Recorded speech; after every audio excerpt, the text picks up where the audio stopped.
दी छोड़ सतगुरु रामपाल जी परमेश्वर जी की जय हो। परमपिता परमेश्वर सारी सृष्टि के रचनहार कुल मालिक सतगुरु रामपाल जी भगवान के चरण कमल में साध संगति से जुड़े हुए हम सभी सत्सेवक भाई बहनों का अनंत कोटि दंडवत प्रणाम। सत्साई भाई और बहनों, दया परमपिता परमेश्वर जी की, जिनके शुभ आशीर्वाद से, जिनकी विशेष रजा से, कृपा दृष्टि से, मेहर से आप और हम सभी साध संगति से जुड़े हुए सत्सेवक भाई बहन पूज्य गुरुदेव भगवान के तत्व ज्ञान को आधार बनाकर उनके सत भक्ति मार्ग पर मोक्ष प्राप्ति के लिए दृढ़ता के साथ निरंतर आगे बढ़ रहे हैं।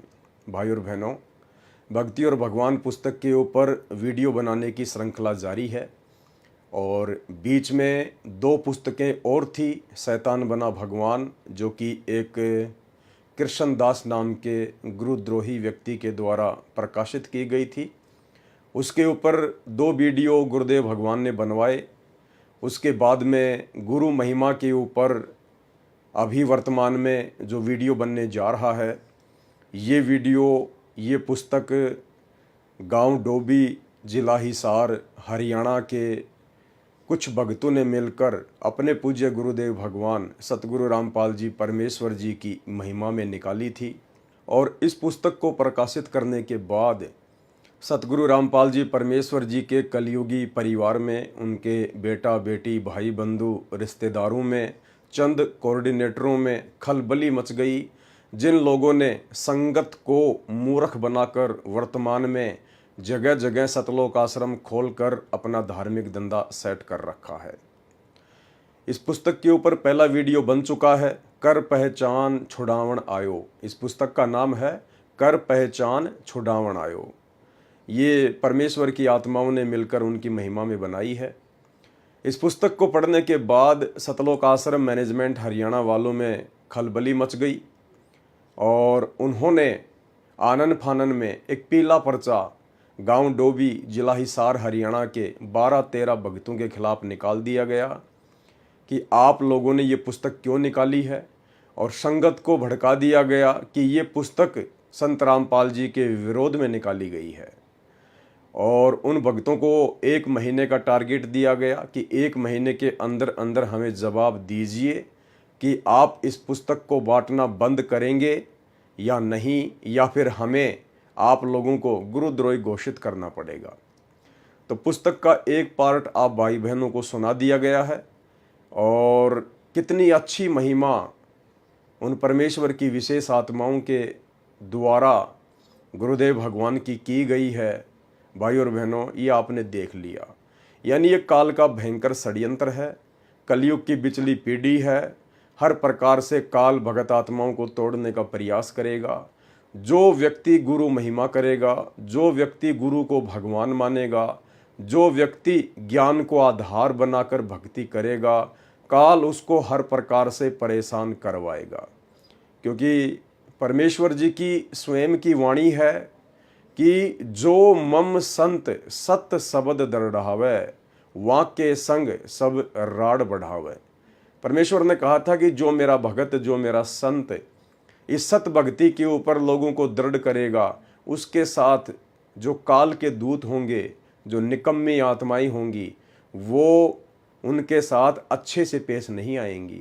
उनके साथ में राग द्वेष ईर्ष्या करेंगी, उनके साथ में मन मुटाव करेंगी। तो भाई और बहनों, सन 2014 के बाद का समय आप और हम भक्तों की परीक्षा का समय है और इस परीक्षा के समय में हम केवल अपने गुरुदेव भगवान के ज्ञान को आधार बनाकर ही सफल हो सकते हैं। गुरुदेव भगवान ने हमें जितने भी सत्संग दे दिए हैं, उन सत्संगों के आधार से इस वर्तमान समय में चलकर हम इस परमेश्वर की परीक्षा में सफलता प्राप्त कर सकते हैं। तो भाई और बहनों, ये पुस्तक आपके सामने है। आज हम इसके ऊपर दूसरा वीडियो बनाने जा रहे हैं और दास कल सतगुरु महिमा के अंतर्गत लाइव नहीं आ पाया था। रीज़न थोड़ी सी तबीयत ख़राब थी, सर्दी, खांसी, जुखाम, बुखार, जो कि सीजनल फीवर चल रहा है आजकल। तो मुझे भी बड़ा दुख है कि मैं परमेश्वर की महिमा नहीं कर सका। वैसे तो पिछले 3 दिन से ही दास घर पर ही था, क्योंकि दास ने 2 वीडियो एक्स्ट्रा बना रखे थे। इसलिए वो वीडियो परमात्मा ने लाइव चलवा दिए, अन्यथा हमें 3 दिन का रेस्ट लेना पड़ता। तो आज कुछ परमेश्वर जी के आशीर्वाद से तबीयत में जो है सुधार है। तो अब हम गुरुदेव भगवान की महिमा करेंगे, और आज भी गुरुदेव भगवान की महिमा ज़्यादा तो नहीं हो पाएगी क्योंकि तबीयत अभी भी उतनी स्वस्थ नहीं है। तो जितनी हो जाए उतनी ठीक है परमेश्वर जी के आशीर्वाद से। तो अब हम आगे की वीडियो पे चलते हैं। ये पुस्तक है कर पहचान छुड़ावन आयो, यानी पहचान करो अपने परमपिता परमेश्वर जी की, सर्व सृष्टि के रचनहार की, जिसने हमें मनुष्य जन्म दिया और मनुष्य जन्म देकर परमपिता परमेश्वर ने हमें अनमोल भक्ति बख्शी है। जो भक्ति 33 करोड़ देवी देवता ब्रह्मा विष्णु महेश इनके पास भी नहीं है, और जिस भक्ति के बिना पूर्ण मोक्ष प्राप्त नहीं किया जा सकता है। तो उन भाई बहनों ने ये पुस्तक निकाली थी, और ये उस पुस्तक का नाम है कर पहचान छुड़ावन आयो। और ये उन भगत भाई बहनों के नाम हैं जिनको गुरुद्रोही घोषित किया गया है सतलोक आश्रम मैनेजमेंट हरियाणा के द्वारा काल प्रेरणा से। ये नाम दास ने आपको पहले ही बता दिए थे। भगत संदीप दास, भगत ललित दास, भगत पंकज दास, भगत आशीष दास, भगत लखन दास, भगत अमित दास, भगत अजय दास, भगत करण दास दिल्ली, भगत शिवादास फरीदाबाद, भगत गौरव दास भिवानी हरियाणा, भगत पुनीत दास, भगत रोहित दास उत्तराखंड, भगत आकाश दास हरियाणा। इन सब की सभी आश्रमों, सभी नामदान केंद्रों तथा सत्संग में नो एंट्री की जाती है। ये सब आपके गुरुजी के खिलाफ चल रहे हैं और गुरुजी के मिशन के विरोध में काम कर रहे हैं। इन्होंने अलग से ग्रुप बना लिए हैं, अलग से पुस्तक छपवा रहे हैं। ये सब 1 महीने में जवाब दें ऐसा क्यों कर रहे हैं, नहीं तो गुरुद्रोही घोषित किया जाएगा। ये है इनका मनमाना फरमान सतलोक आश्रम मैनेजमेंट हरियाणा का। तो गुरु महिमा के अंतर्गत हम इस पुस्तक के पेज नंबर 13 को पढ़ चुके हैं, और 13 के बाद में हम पेज नंबर 14 पर चलेंगे। तो हम यहाँ से शुरू करेंगे। साधु आवत देख कर मन में करे मरोड़, सो तो होसी चूहड़ा बसे गांव की खोड़। साधु यहाँ पर पूर्ण संत को भी कहा जाता है। जैसे आज धरती पर वर्तमान में पूर्ण संत सच्चे सतगुरु रामपाल जी परमेश्वर जी हैं, और साधु शब्द भगत के लिए भी यूज किया जाता है। जैसे आप जी बार बार कबीर परमेश्वर जी के शब्दों के लास्ट में सुनते हो, कहे कबीर सुनो भाई साधो, कहे कबीर सुनो भाई साधो। तो साधु शब्द भगत के लिए भी प्रयोग होता है, और साधु शब्द उस पूर्ण परमेश्वर कबीर जी के लिए भी प्रयोग होता है, जब वही कबीर परमेश्वर सतलोक से अपने तेज पुंज के नूरी शरीर को हल्का करके सतगुरु रूप में, संत रूप में, साधु रूप में अपना तत्व ज्ञान देने के लिए धरती पर प्रकट होते हैं। तो कहते हैं ऐसे साधु या भक्तों को आता हुआ देखकर यदि कोई मन में मरोड़ करता है, घमंड करता है, सो तो होसी चूहड़ा, कहते हैं वो तो चूहा बनता है और बसे गांव की खोड़, फिर वो गांव के नजदीक बिल बनाकर रहता है। परंतु इस आधुनिक जगत में सच्चे साधु मिलना बहुत कठिन है। बहुत सारे पाखंडी भेष बनाकर भगत समाज को लूटते हैं तथा उनके टुकड़ों पर अपना जीवन यापन करते हैं। भाई और बहनों, यही स्थिति वर्तमान में सतलोक आश्रम मैनेजमेंट हरियाणा की है। ये आम भगत समाज की नज़र में कौन सा आम भगत समाज, जिनको अभी तक सतगुरु रामपाल जी परमेश्वर जी का ये तत्व ज्ञान अच्छे से समझ में नहीं आया है, उन भक्तों की नज़रों में सतगुरु रामपाल जी परमेश्वर जी का कलयुगी परिवार, उनके बेटा बेटी भाई बंधु रिश्तेदार, ये कोऑर्डिनेटर बहुत ही अच्छे सुपीरियर सीनियर भगत बने हुए हैं। परंतु भाई और बहनों, हम सबको पता है कि वर्तमान में सतलोक आश्रम मैनेजमेंट हरियाणा ने सन 2014 में सतगुरुदेव भगवान जब से अपने मिशन के तहत संगत में छटनी करने के लिए हिसार जेल में गए हैं, अपनी लीला कर रहे हैं, उसके बाद से उनके परिवार वालों ने काल प्रेरणा से जगह जगह सतलोक आश्रम खोलकर धर्म को धंधा बना लिया है, और बेचारी भोली भाली नादान संगत के ज्योति पाठ और दान के पैसे पर हराम के टूक तोड़ रहे हैं। परंतु इस आधुनिक जगत में सच्चे साधु मिलना बहुत कठिन है। बहुत सारे पाखंडी भेष बनाकर भगत समाज को लूटते हैं तथा उनके टुकड़ों पर अपना जीवन यापन करते हैं। भाई और बहनों, एक चीज हमने यहाँ पर विशेष तौर पर ध्यान रखनी है, परमात्मा की वाणियों का कई प्रकार से अर्थ निकलता है, लेकिन हम किस संदर्भ में वीडियो बना रहे हैं, हमने केवल उसी संदर्भ में उनके अर्थ को समझना है। यहाँ पर नकली साधु संतों के लिए भी इसका अर्थ निकाला जा सकता है, लेकिन हम यथार्थ 13वें कबीर पंथ से जुड़े हुए हैं और हमारे पंथ में कौन है वे लोग जो इस पंथ में गंदगी फैलाने का कुप्रयास कर रहे हैं, जो परमेश्वर की आत्माओं को भ्रमित करने का प्रयास कर रहे हैं। तो हमने केवल अपने भक्ति मार्ग के संदर्भ में, अपने आत्म कल्याण के संदर्भ में ही इन वाणियों का अर्थ निकाल के चलना है, तभी हम इनको समझ पाएंगे, हम सफल हो पाएंगे। क्योंकि अब हम सतगुरु रामपाल जी परमेश्वर जी की शरण में आ चुके हैं और हम जितने भी नकली साधु संत महात्मा हैं, हम उन सब के ज्ञान अज्ञान पाखंड से परिचित हो चुके हैं। हम उनके बहकावे में नहीं आने वाले हैं। परंतु अब कौन है जो हमें बहका सकता है, कौन है जो हमें भक्ति से विचलित कर सकता है। अब हमें यदि कोई भक्ति से विचलित करेगा तो हमारे ही पंथ में घुसकर, हमारी तरह भगत बनकर हमें काल प्रेरणा से डगमग करेगा। तो वो कौन है, उनकी पहचान सतगुरु रामपाल जी परमेश्वर जी के ज्ञान आधार से वर्तमान में हो चुकी है। वो काल प्रेरणा से वर्तमान में जो कार्य कर रहे हैं, स्वयं सतगुरु रामपाल जी परमेश्वर जी का कलयुगी परिवार है, उनके बेटा बेटी भाई बंधु रिश्तेदार हैं, जो आज काल प्रेरणा से और गुरु को मानुष मानकर अपने धार्मिक धंधे के लिए अपने स्वार्थों में लिप्त होकर माया की जकड़ में बुरी तरह से फंसकर अपने भी कर्म फोड़ रहे हैं और भगत समाज की भी दिन प्रतिदिन भक्ति विरुद्ध कर्म करवाकर मर्यादा तुड़वा रहे हैं। परंतु इस आधुनिक जगत में सच्चे साधु मिलना बहुत कठिन है। बहुत सारे पाखंडी भेष बनाकर भगत समाज को लूटते हैं तथा उनके टुकड़ों पर अपना जीवन यापन करते हैं। उन्हें भगवान और भक्ति से कोई मतलब नहीं है। सतलोक आश्रम मैनेजमेंट हरियाणा को, इन कोऑर्डिनेटरों को भक्ति और भगवान से कोई मतलब नहीं है, क्योंकि इनका मकसद केवल माया इकट्ठी करना है और मान बढ़ाई की भूख में अपने आप को संगत का सरदार समझना है। उन्हें भगवान और भक्ति से कोई मतलब नहीं होता है। वे चिकनी चुपड़ी बातों से भक्तों के सरल स्वभाव का आनंद उठाते हैं। साधुजन वाद विवाद में नहीं पड़ते और न ही किसी को कष्ट पहुंचाते हैं। उनका निजी कोई स्वार्थ नहीं होता है। साधु हमेशा परमार्थी होते हैं। साधु ऐसा चाहिए, दुखे दिखावे नाही, पान फूल छेड़े नहीं, बसे बगीचे माही। और साधुजन भक्ति के नाम पर आडंबर नहीं करते। वे तो परम तत्वों की भक्ति सूक्ष्म रूप में सहज मार्ग से किया करते हैं। वे इस प्रकार भक्ति करते हैं कि किसी को आभास भी नहीं होता कि वे भक्ति कर रहे हैं। श्वासों की माला पर हर पल परमात्मा का नाम लिया करते हैं और फूल पत्तियां तोड़कर किसी पूजा पाठ या आडंबर का हिस्सा नहीं बनते, नहीं ऐसी पूजा करने की प्रेरणा देते हैं। पान फूल छेड़े नहीं, बसे बगीची माही। फल प्रसाद व अन्य क्रिया तो सुमरन से बचने के लिए मन के किए गए खेल होते हैं, जिनमें ये मन हमेशा राजी रहता है। ठीक इसी प्रकार भाई और बहनों, वर्तमान में यही मन को खुश करने का खेल इन सतलोक आश्रमों में चल रहा है। भगत समाज वहाँ कोई सत्संग सुनने नहीं जाता है। भगत समाज वहाँ कोई भक्ति के लिए नहीं जाता है। भगत समाज वहाँ कोई साधु संगति के लिए नहीं जाता है।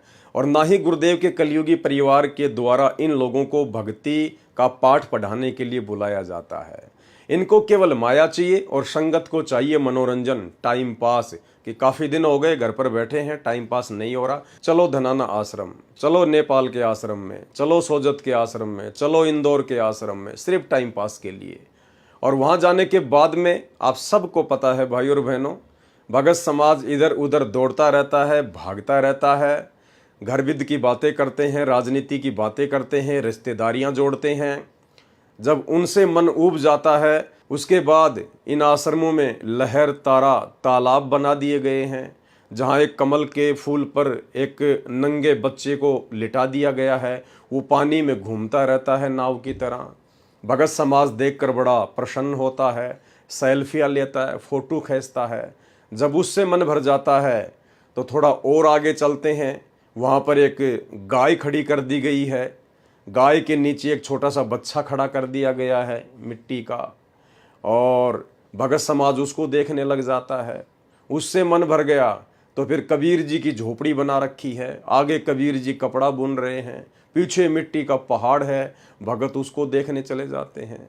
उससे मन भर जाए तो फिर पार्क वारक में घूम लो, इधर उधर की बातें कर लो। केवल मनोरंजन काल का यही षड्यंत्र है कि ये जीव भक्ति ना कर ले, सुमरण मर्यादा में रह के ना कर ले, अपने आत्म कल्याण के लिए बैठकर विचार चिंतन मनन मंथन ना कर ले, केवल बकवाद में फंसा रहे। इसलिए यहाँ कहा गया है कि ये सब मन की बकवाद हैं। जैसे जगत वाले भाई बहन फल प्रसाद है, अन्य क्रिया हैं, फूल वगैरह हैं, माला वगैरह है, अगरबत्ती है, धूप बत्ती है, दुनिया भर की कोई चूंदड़ी वगैरह है, तो कहते हैं ये सारी जो क्रिया हैं ये काल प्रेरणा से सुमरण से बचने के लिए हैं। तो कहते हैं ये जो सारी की सारी क्रियाएं हैं ये काल प्रेरणा से सुमरण से बचने के लिए हैं। फल प्रसाद व अन्य क्रियाएं तो सुमरण से बचने के लिए मन के किए गए खेल होते हैं, जिनमें ये मन हमेशा राजी रहता है, खुश रहता है। परंतु यह सुमिरन करने या शब्द में समाने से, एक रस हो जाने से हमेशा डरता है। काल यदि किसी चीज से डरता है तो गुरु महिमा और गुरु के द्वारा जो शब्द भगत को दे दिया गया है, जो मंत्र दे दिया गया है, जब भगत उसका सुमरण करता है तो काल को टेंशन शुरू हो जाती है, क्योंकि काल ने अपना एजेंट मन रूप में आप और हमारे साथ में छोड़ा हुआ है। और जैसे ही हम सुमरण करने को बैठेंगे ये तरह तरह की बातें हमारे दिमाग में घुमाना फिराना शुरू कर देगा। कोई रिश्तेदार की बात ला के खड़ी कर देगा, हमने यूट्यूब फेसबुक पर कोई वीडियो देखे हैं वो चीज़ें आने शुरू हो जाएंगी। और जैसे ही हम लोग सुमरण करने बैठेंगे तो ये मन एक्टिव हो जाता है काल प्रेरणा से और हमारे को भटकाने का ये प्रयास करता है, क्योंकि जीव सुमरण ना कर ले, भक्ति धन इकट्ठा ना कर ले, इसको सबसे ज़्यादा डर लगता है। क्योंकि इसे इस बात का बोध है कि यदि सुमरण में समा गया तो तेरा वजूद खत्म हो जाएगा। ये अपनी मौत से भयभीत है, इसलिए ढोंग दिखावे की साधना करके फल फूल पत्तियां तोड़कर प्रसाद आदि में स्वयं को खुश रखता है और जीव को भी भ्रम में डाले रहता है। लेकिन साधु जन तो उत्तम साधना के मालिक होते हैं, वे शब्द रस भोगी होते हैं। दास गरीब शब्द रस भोगी, वे तो शब्द रस भोगी होते हैं और झूठी साधनाओं का खंडन करते हैं।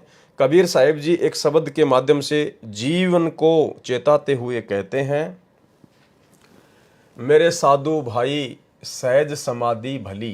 कौन सी सहज समाधि? जो सहज भक्ति सतगुरु रामपाल जी परमेश्वर जी ने हमें बता दी है वो है सहज समाधि।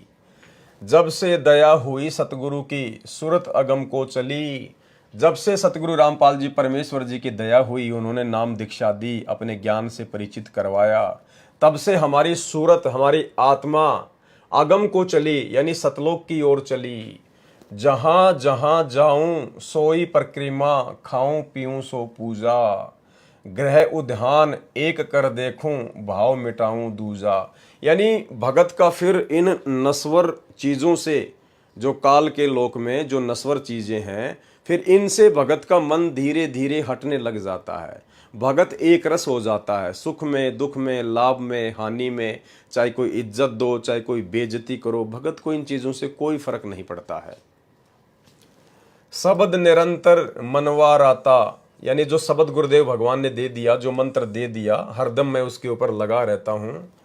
मलिन वासना त्यागी, जो भी कुक्रम है, जो भी विषय वासनाएं हैं, वो गुरुदेव के आशीर्वाद से फिर जो है त्याग देते हैं।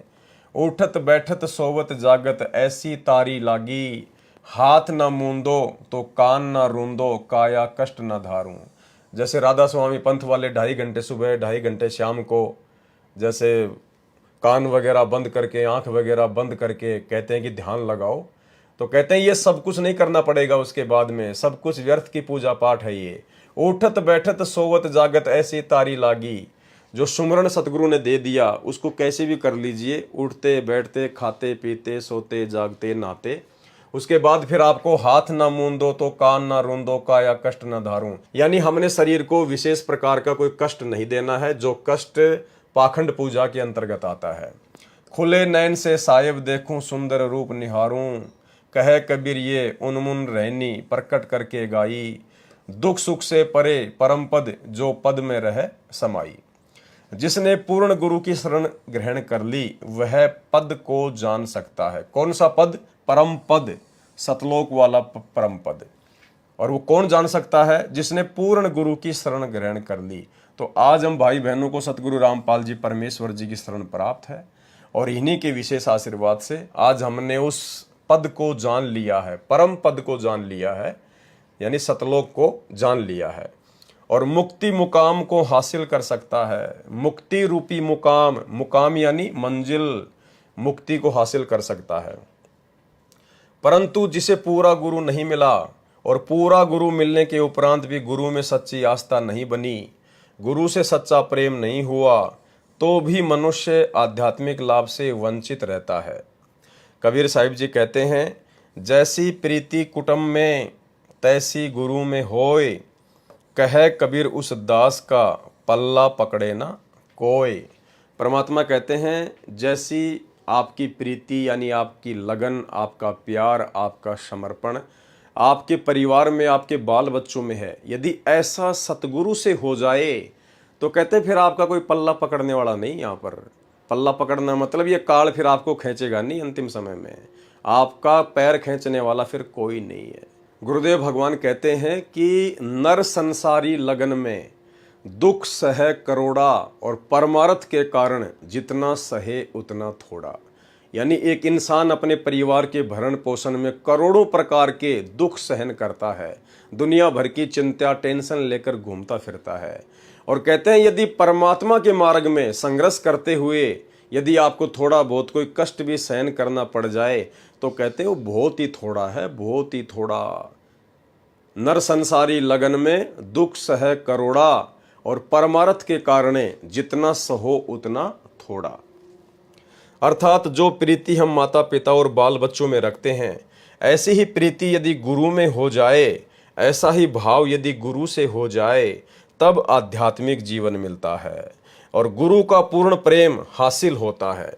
भाई और बहनों, किस प्रकार से अपने गुरु जी में भाव होने चाहिए, कितने भाव होने चाहिए, अपने सतगुरु को किस कदर अपने दिल में, अपनी रग रग में समा लेना चाहिए यदि मोक्ष प्राप्त करना है। तो गुरुदेव भगवान ने हमें नित्यानंद जी का उदाहरण देकर बताया कि जिस प्रकार से नित्यानंद जी ने, जो खाली स्वर्ग तक की साधना कर रहे थे, उनको सतलोक का भी ज्ञान नहीं था, लेकिन गुरुदेव भगवान कहते हैं कि भक्ति चाहे स्वर्ग तक की हो या चाहे सतलोक तक की हो, नियम सबके एक जैसे होते हैं। तो नित्यानंद जी ने किस प्रकार से अपने गुरुदेव भगवान को विशेष महत्व दिया, विशेष भाव से देखा, कहते हैं वही भाव हमने असली बेगमपुर यानी सतलोक में जाने के लिए अपने गुरुदेव भगवान के प्रति पैदा करने पड़ेंगे।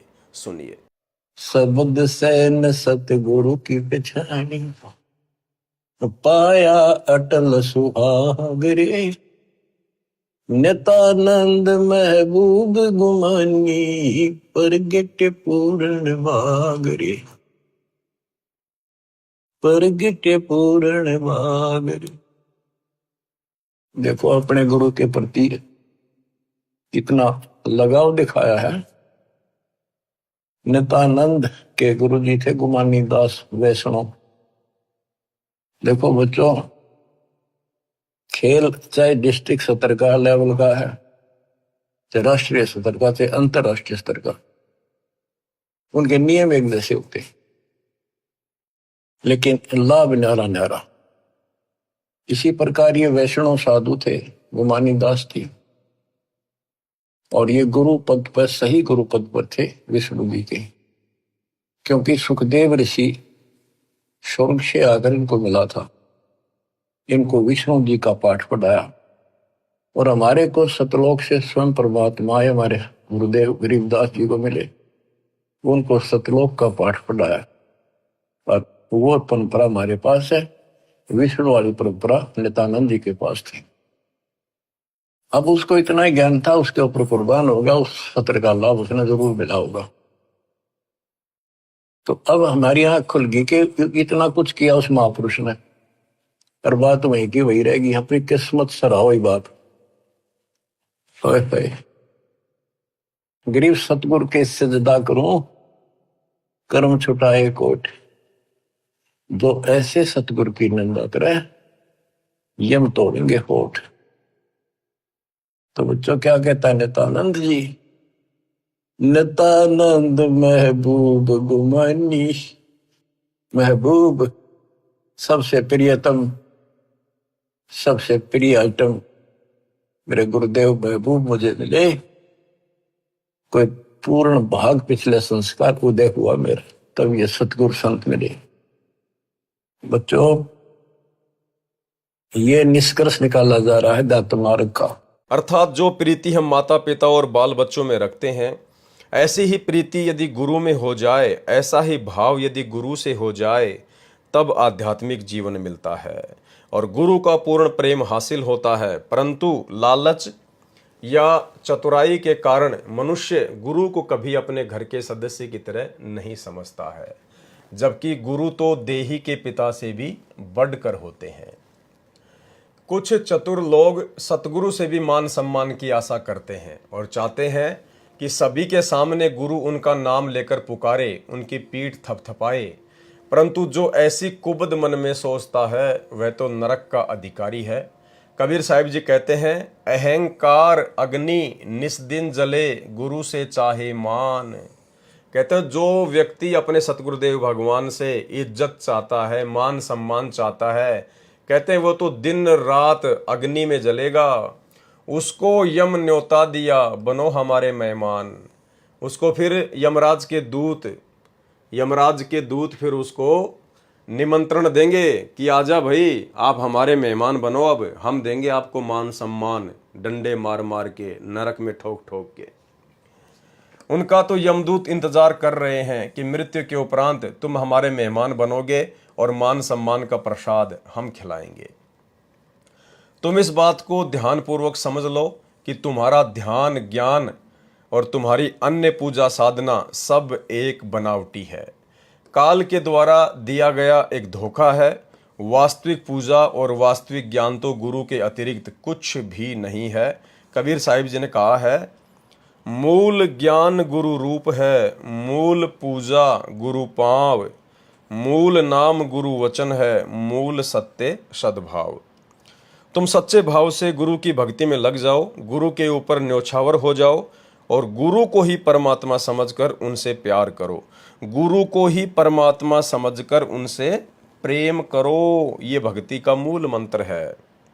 मूल नाम गुरु वचन, यही तुम्हारी पूजा है, यही तुम्हारा धर्म है। इसके अतिरिक्त तुम्हारा जो भी ज्ञान है, जो भी तुम्हारी समझ है, वह तुम्हें नरकों में ले जाने वाली है। और वर्तमान समय में वह सच्चा गुरु बंदी छोड़ सतगुरु रामपाल जी भगवान है। यदि समय रहते इनकी पहचान नहीं करी और उनके चरणों में समर्पित नहीं हुए, तो तुम जन्म जन्म तक पछताओगे। भाइयों और बहनों, बहुत सारी बातें हैं। परमेश्वर जी ने आप और हम आत्माओं को एक मौका दिया है गुरु महिमा के अंतर्गत। अपनी पुस्तकों को माध्यम बनवाकर ये वीडियो बनवा रहे हैं, ताकि हम अच्छे से अपने गुरुदेव के द्वारा समझाए गए इस तत्व ज्ञान को अपने दिलो दिमाग में बैठा लें। और ये सारा सब कुछ, इतना प्रबंध क्यों करवाया जा रहा है, इतना जोर क्यों लगाया जा रहा है? पिछले 30 वर्षों से सतगुरु रामपाल जी परमेश्वर जी ने आप और हम आत्माओं के हृदय में भक्ति की ज्योति जलाने के लिए, हमारी आत्मा को जागृत करने के लिए दिन रात एक कर दी। उसके बाद 2014 का बरवाला कांड, गुरुदेव भगवान अपने मिशन के तहत इसार जेल में जाकर बैठ गए। वहाँ से भी परमात्मा हमें निरंतर विशेष संदेश नाम से सत्संग भेज रहे हैं, हमारी आत्मा को परमात्मा जगा रहे हैं।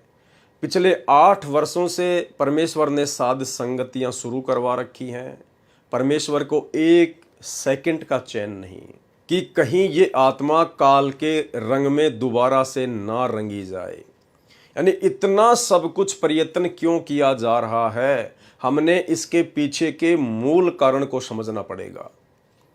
भाई और बहनों, इसके पीछे का एक ही मूल कारण है कि ये जो भक्ति है वर्तमान में, जो सतगुरु रामपाल जी परमेश्वर जी ने हमें दी है, मोक्ष वाली भक्ति।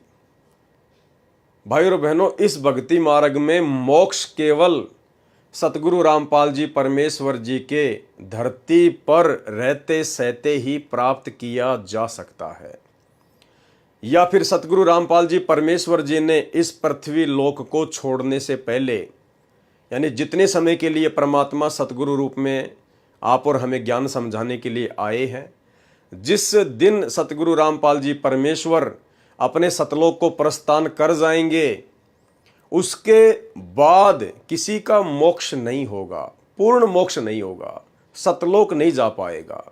अर्थात यदि हम सतगुरु रामपाल जी परमेश्वर जी से उपदेश ले लेते हैं, उनसे सारे मंत्र प्राप्त कर लेते हैं और आजीवन उनकी मर्यादा में रहते हैं, और गुरुदेव भगवान के रहते सहते यदि हमारा शरीर छूट जाता है तो हम सतलोक जाएंगे, परमात्मा हमें शब्द रूप में सतलोक छोड़कर आएंगे।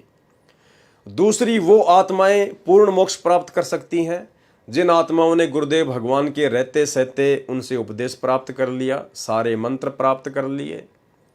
और यदि गुरुदेव भगवान उन आत्माओं से पहले, जिन आत्माओं को गुरुदेव ने स्वयं दीक्षा दी है, भले डीवीडी से या अपने मुख कमल से, तो उन आत्माओं से पहले यदि गुरुदेव भगवान सतलोक को प्रस्थान कर जाते हैं और वे आत्माएं जो गुरुदेव से रहते सहते उपदेश प्राप्त कर चुकी हैं, सारे मंत्र प्राप्त कर चुकी हैं, यदि आजीवन मर्यादा में रहेंगी, कभी भी अपनी मर्यादा नहीं तोड़ेंगी, नाम को खंडित नहीं करेंगी, तो उन आत्माओं को भी सतगुरु शब्द रूप में सतलोक भेज देगा। लेकिन उसके बाद, यानी गुरुदेव भगवान के सतलोक चले जाने के बाद यदि कोई उपदेश प्राप्त करेगा, कोई दीक्षा लेगा, तो भाई और बहनों पूर्ण मोक्ष नहीं हो पाएगा, बिल्कुल नहीं हो पाएगा। इसलिए परमात्मा इतना जोर लगा रहे हैं। और परमात्मा सत्संगों में हमारे को बीच बीच में संकेत भी कर देते हैं कि बच्चों, जब तक ये दास है तब तक तुम्हारा मोक्ष है, उसके बाद में मोक्ष की उम्मीद मत करना। फिर हजारों साल ये मार्ग चलेगा परमात्मा का, सतयुग जैसा माहौल धरती पर परमात्मा बना के चले जाएंगे, हर जगह भगत ही होंगे। इतना जल्दी ये काल इस परमेश्वर के मार्ग को नहीं बिगाड़ पाएगा। आत्माएं उसके बाद में मनुष्य जन्म प्राप्त करती रहेंगी और यह हजारों वर्षों तक सुख भोगती रहेंगी, लेकिन मोक्ष से वंचित ही रहेंगी। फिर उनको किसी न किसी कलयुग की बिचली पीढ़ी में परमात्मा फिर से जन्म देगा, जब परमात्मा फिर से सतलोक से सतगुरु रूप में पृथ्वी पर आएंगे। भाई और बहनों, आपको छोटा सा सत्संग सुनाता हूँ, गुरुदेव भगवान का छोटा सा सत्संग, आपको बिल्कुल क्लियर हो जाएगा कि बात ज्यों की त्यों है। जैसे दास आपको अक्सर गुरुदेव का एक सत्संग सुनाता है, जिसमें गुरुदेव भगवान कहते हैं कि पुण्यात्माओं, यदि आप इस दास के रहते सहते पार नहीं हुए, और रहते सहते के दो ही मतलब हैं, या तो आप गुरुदेव से उपदेश लेकर गुरुदेव के रहते सहते शरीर अपना त्याग कर सतलोक चले जाते हैं, या फिर आपने उपदेश ले लिया और आजीवन मर्यादा में रहेंगे, और भले गुरुदेव आपसे पहले चले जाएं तो भी परमात्मा शब्द रूप में आपको ले जाएंगे। तो गुरुदेव कह रहे हैं कि यदि आप दास के रहते सहते सतलोक चले गए तो ठीक है, अन्यथा बाद में आप पार नहीं हो पाओगे। क्योंकि जब हम गुरु जी के रहते सहते ही मर्यादा तोड़ेंगे, गुरुदेव भगवान के रहते सहते ही भक्ति में गफलत करेंगे, भक्ति को इतना सीरियस नहीं लेंगे, परमात्मा से नहीं डरेंगे, तो उनके जाने के बाद, गुरुदेव भगवान के सतलोक जाने के बाद तो हमारे ऊपर कोई अंकुश नहीं रहेगा, हमारे ऊपर कोई डर नहीं होगा, हमें कोई पाबंद करने वाला नहीं होगा, हमें किसी का भय नहीं होगा। तो हम इस भक्ति को उस हिसाब से नहीं लेंगे जिस हिसाब से हम इस भक्ति को वर्तमान में गुरुदेव के रहते सहते ले सकते हैं। पहले छोटा सा सत्संग सुनिए, उसके बाद में फिर आपको एक विशेष सत्संग सुनाएंगे, जिसको सुनने के बाद में आप जी बिल्कुल क्लियर हो जाओगे कि भाई भक्ति करनी है तो ढंग से करो, सीरियस होकर करो, जिंदगी और मौत का सवाल बनाकर करो, अन्यथा फिर वही काल भगवान का षड्यंत्र। तो सबसे पहले सुनिए गुरुदेव भगवान का ये छोटा सा सत्संग, जिसमें गुरुदेव भगवान कह रहे हैं कि पुण्यात्माओं, यदि आप दास के रहते सहते पार नहीं हुए तो बाद में कैसे पार हो जाओगे, फिर तो आपके ऊपर कोई अंकुश ही नहीं रहेगा। सुनिए। चलो मान ले इब तो आपने सुख भी हो गया, रह भी गए, और कंटिन्यूस 5-6 जन्म आपके मनुष्य के भी हो जाएंगे इस कमाई थे वर्तमान के भक्ति से। और आगे श्रद्धा, क्योंकि आगे घटेगी जब दास यहाँ मौजूद है। अभी गलती करोगे तो आगे कौन से पार हो जाओगे तुम।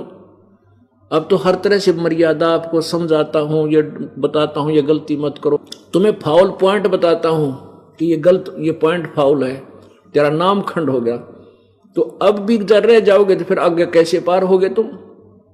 जब ये दास चला जाएगा सतलोक, फिर तुम पर अंकुश नहीं रहेगा, ज्ञान तो रहेगा, लेकिन कुछ ऐसी मर्यादा बन जाएंगी जो पुण्यात्मा बचपन से ही भक्ति अपने बच्चों को रंग में रंग देंगे, वो आने वाले समय में इतना जल्दी नहीं बिगड़ेंगे।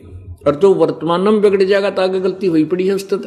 तो इसलिए इस समय को ज्यादा नहीं बढ़ाना आपने।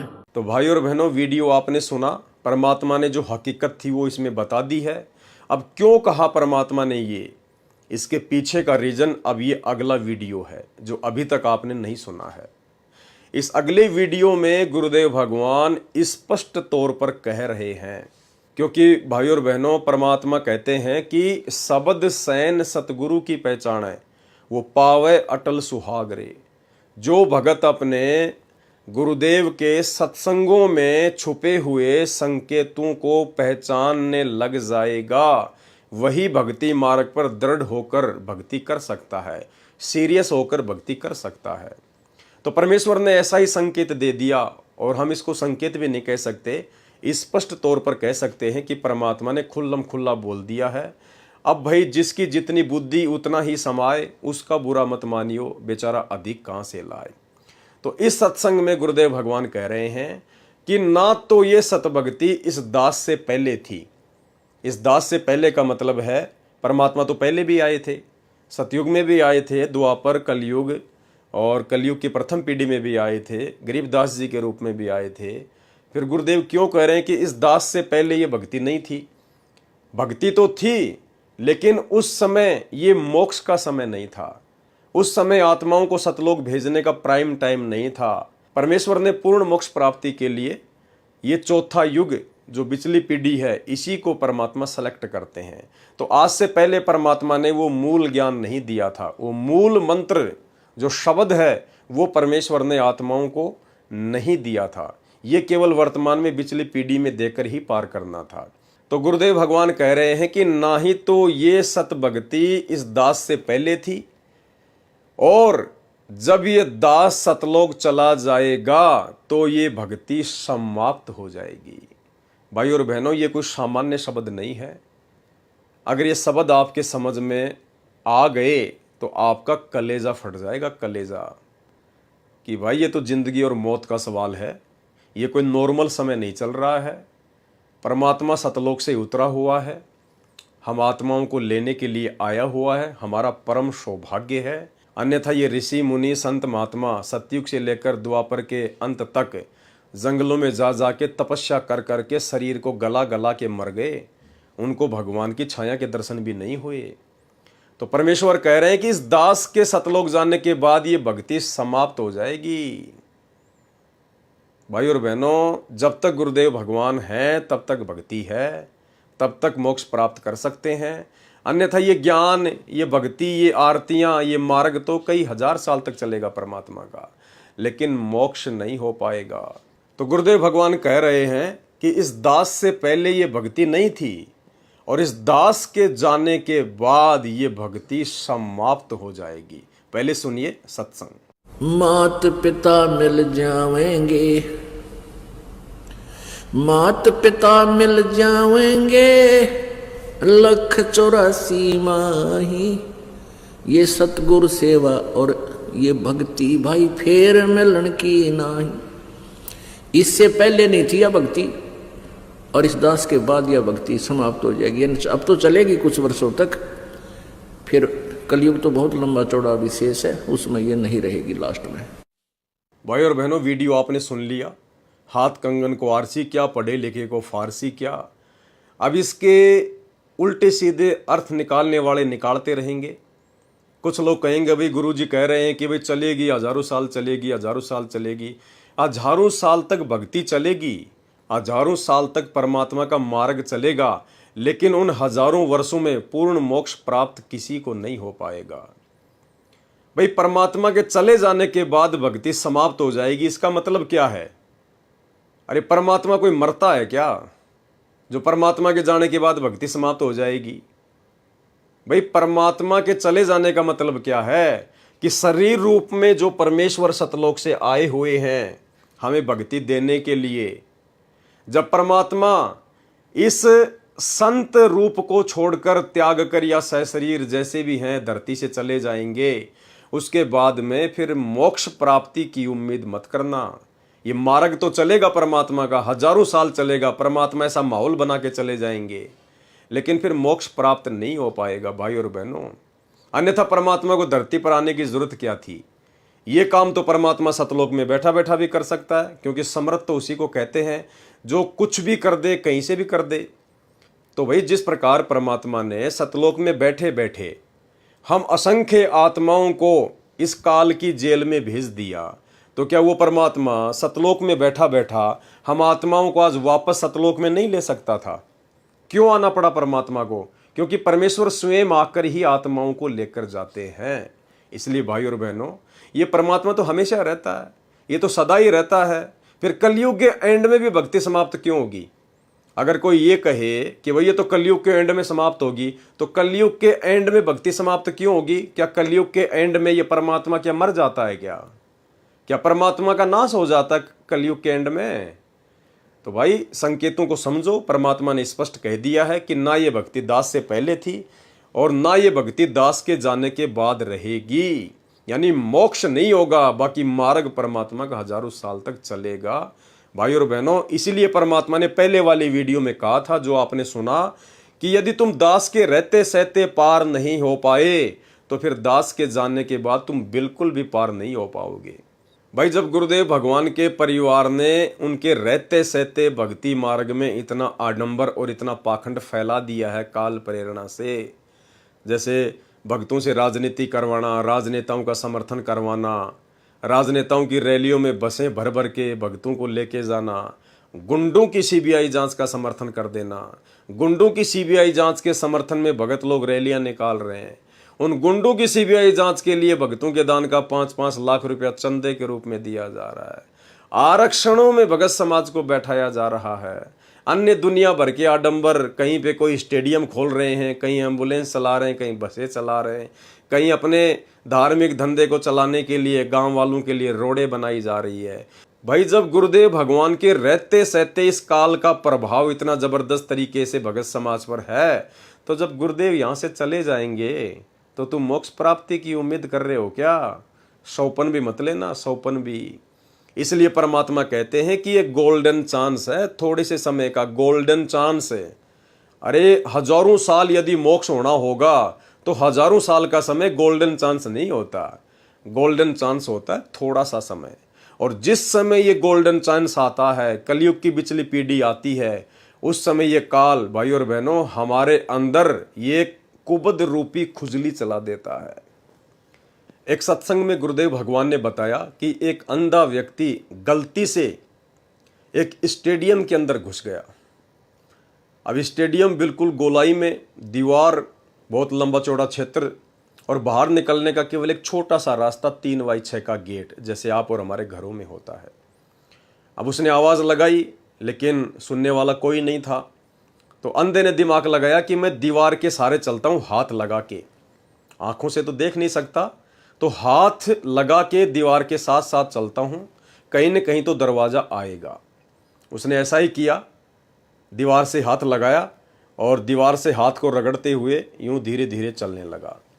आधा घंटा हो गया उसको चलते चलते चलते चलते। दरवाज़ा एक ही था, और भाई और बहनों जैसे ही वो दरवाज़ा आया, उसी समय उसकी खोपड़ी में खुजली शुरू हो गई, खुजली। तो उसने दीवार से हाथ हटाया और चलते चलते यूं खुजली करनी शुरू कर दी, और जैसे 2.5-3 फुट आगे निकला, तुरंत उसने वापस दीवार के हाथ लगाया और फिर चलता रहा, फिर चलता रहा आधे घंटे। तो भाई और बहनों जब जब वो दरवाज़ा आता तब तक उसके खोपड़ी में खुजली शुरू हो जाती। और फिर उसको लंबा चक्कर काटना पड़ता। तो ठीक इसी प्रकार भाई और बहनों, ये जो 21 ब्रह्मांड है काल का, ये परमात्मा ने बताया एक स्टेडियम समझ लो, स्टेडियम। तुम हो जीवात्मा, तुम हो अंधे, और यहां से निकलने का केवल एक ही रास्ता है, सतगुरु की मर्यादित भक्ति। और जब ये बिचली पीढ़ी का ये प्राइम टाइम आता है मोक्ष का, उस समय ये काल तुम्हारे अंदर खुजली चला देता है इन बकवादों की। कभी राजनीति करना, गुंडों की सीबीआई जांच करवाना, आरक्षणबाजी करना, रिश्तेदारियां निभाना, रक्तदान, दे दान, दुनिया के लिए स्टेडियम बनवा देना, लोगों की चापलूसी करना, गुरु के ज्ञान के विरुद्ध होकर सारे काम करना, ज्ञान को आधार ना बनाना, देखा देखी में चलना, अपने गुरु से ज्यादा अपने गुरुजी के बेटा बेटी भाई बंधु रिश्तेदार कोऑर्डिनेटरों के ऊपर आंख बंद करके विश्वास करना, ये है वो खुजली जो वर्तमान में उस काल ने संगत में चला रखी है। तो भाई और बहनों, समझो परमेश्वर के मार्ग को, परमेश्वर के ज्ञान को। ये थोड़ा सा समय है, थोड़ा सा समय। जब तक सतगुरु रामपाल जी परमेश्वर जी के पावन चरण कमल धरती पर हैं, तब तक समझो यहां से पूर्ण मोक्ष प्राप्त करने का सुनहरा अवसर है। उसके बाद में कुछ भी नहीं है।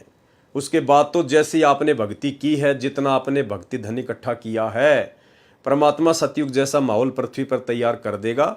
खाओ पियो मौज करो, भक्ति करो और मनुष्य जन्म प्राप्त करो, और फिर ऊपर के लोकों में जाओ, फिर सुरग में, महासुरग में, फिर राजा बनो, इंद्र बनो, फिर पृथ्वी पे आकर चक्रवर्ती राजा बनो।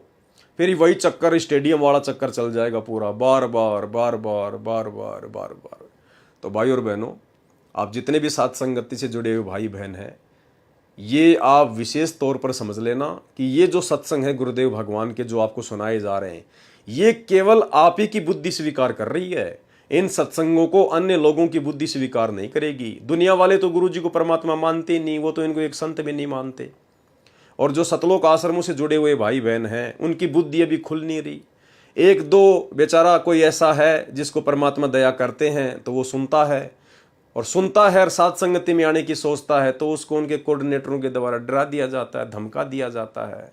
तो भाई और बहनों, ये विशेष दया, ये विशेष मेहर सतगुरु रामपाल जी परमेश्वर जी ने आप और हम साथ संगति वाले भाई बहनों के ऊपर बख्शी है।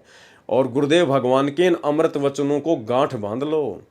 ये परम सत्य वचन है परमात्मा के। ये वीडियो एक बार फिर से सुन लो, जिसमें गुरुदेव कह रहे हैं कि इस दास से पहले भक्ति नहीं थी, और इस दास के बाद ये भक्ति समाप्त हो जाएगी। समाप्त, समाप्त का मतलब मार्ग चलेगा, लेकिन वो मोक्ष का जो दरवाजा है वो बंद हो जाएगा। फिर वो मोक्ष का दरवाजा उसी समय खुलेगा जब ये कलयुग की बिचली पीढ़ी आएगी, और जिस समय यही परमात्मा पुनः सतगुरु रामपाल जी परमेश्वर जी के चोले में धरती पर पुनः प्रकट होंगे। उससे पहले फिर मौका नहीं है। सुनिए सत्संग। मात पिता मिल जाएंगे, मात पिता मिल जाएंगे, 184 माही, ये सतगुरु सेवा और ये भक्ति भाई फेर मिलन की नाही। इससे पहले नहीं थी यह भक्ति, और इस दास के बाद यह भक्ति समाप्त हो जाएगी। अब तो चलेगी कुछ वर्षों तक, फिर कलयुग तो बहुत लंबा चौड़ा विशेष है, उसमें ये नहीं रहेगी लास्ट में। वर्तमान समय में वह सच्चा गुरु बंदी छोड़ सतगुरु रामपाल जी भगवान है। यदि समय रहते इनकी पहचान नहीं करी और उनके चरणों में समर्पित नहीं हुए, तो तुम जन्म जन्म तक पछताओगे। धिक्कार है इस मानव समाज के ऊपर जिसने आज के समय में वक्त गुरु बंदी छोड़ सतगुरु रामपाल जी भगवान को नहीं पहचाना, उनका निरादर किया, उनके बारे में झूठी अफवाहें फैलाई और निर्दोष संत को सालों तक जेल में यातना दी। ये हैं वो भगत जिन्होंने गुरु महिमा के अंतर्गत ये पुस्तक लिखी है, और उन भगतों को गुरुद्रोही घोषित कर दिया गया है सतलोक आश्रम मैनेजमेंट हरियाणा के द्वारा। तो भगत जी जो प्रत्येक बात लिख रहे हैं वो परमेश्वर के तत्व ज्ञान के आधार पर लिख रहे हैं। क्या कहा भगत जी ने कि जब गुरु आता है धरती पर तो दुनिया उस वक्त गुरु को नहीं पहचान पाती, उस प्रेजेंट गुरु को नहीं पहचान पाती है, उसके अलावा किसी अन्य को भगवान मान के पूजती रहती है। ये दुनिया वाले तो ब्रह्मा विष्णु महेश को, अन्य देवी देवताओं को परमात्मा मान के पूजते हैं, गुरु को भगवान नहीं मानते, कहते वो तो इंसान है, इंसान भगवान कैसे हो गया? अरे श्री रामचंद्र जी क्या गेंडे का रूप बना के आए थे? श्री कृष्ण जी क्या मगरमच्छ बन के आए थे? या उनके कोई सींग थे, कोई पूंछ थी? भाई तुमने उनको भगवान क्यों मान लिया? वो भी तो इंसान रूप में थे। तो भगवान आएगा तो कोई सींग लगा के थोड़ी आएगा, कोई आडंबर करके थोड़ी आएगा। इंसान है हम, तो इंसान जैसा ही बन के आएगा। अब भगवान हाथी बन के आएगा तो क्या सत्संग सुनाएगा? हम क्या सुनेंगे, क्या समझेंगे? तो भाई और बहनों, दुनिया वाले तो वैसे नहीं मानते, और जो सतगुरु की शरण में आ जाते हैं लेकिन जिनके संस्कार कमज़ोर होते हैं तो वो भी काल प्रेरणा से गुरु रूप में आए हुए परमात्मा को परमात्मा नहीं मान पाते। काल अपने विशेष दूत उस समय उस सतगुरु के आसपास भेज देता है, पैदा कर देता है। जैसे आज सतगुरु रामपाल जी परमेश्वर जी के बेटा बेटी, भाई बंधु, रिश्तेदार, इन कोऑर्डिनेटरों के रूप में ये काल के दूत धरती पर पैदा हैं। ये भक्तों को इन्हें भगवान मानने नहीं दे रहे। अगर संगत सतगुरु रामपाल जी परमेश्वर जी को सात संगति की वीडियो देखकर भगवान मानना भी चाहती है तो उनके परिवार वाले, ये आश्रम मैनेजमेंट वाले, ये जानबूझकर बकवाद करते हैं। वो लोग उस कबीर को ही भगवान बताने में लगे रहते हैं कि जो दाढ़ी मूछ वाला है वही भगवान है, जो कबीर दास है वही भगवान है, हमारे गुरुजी तो उनके अवतार हैं, हमारे गुरुजी तो भगवान के दास हैं, भगवान के भेजे हुए प्रतिनिधि हैं। अगर कोई भगत आत्मा गुरु को भगवान मानना भी चाहे तो फिर वो काल के एजेंट बीच में रोड़ा पैदा करते हैं। तो उसके लिए गुरुदेव भगवान ने एक सत्संग में बताया कि यदि आपको पूर्ण मोक्ष प्राप्त करना है तो आपने वक्त गुरु को, प्रजेंट गुरु को परमात्मा तुल्य मानना पड़ेगा। परमात्मा तुल्य मानने का मतलब है परमात्मा ही मानना पड़ेगा, क्योंकि गुरुदेव भगवान अपने आप को छुपाते हैं, इसलिए परमात्मा कह रहे हैं कि परमात्मा के समान मानना पड़ेगा।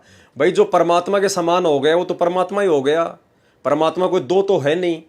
तो यहाँ गुरुदेव के संकेत को समझो कि परमात्मा के समान मानना पड़ेगा, यानी परमात्मा ही मानना पड़ेगा, क्योंकि परमात्मा के समान कोई दूसरा नहीं होता। परमात्मा एक ही है पूरी सृष्टि का, उसके समान यदि कोई हो गया तो फिर वो भी फिर परमात्मा हो गया।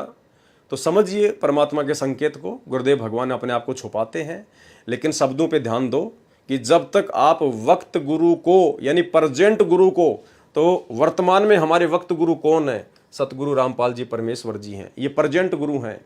जब तक हम इनको भगवान नहीं मानेंगे, कबीर साहब नहीं मानेंगे, तब तक हम मोक्ष के अधिकारी नहीं बन सकते। सुनिए।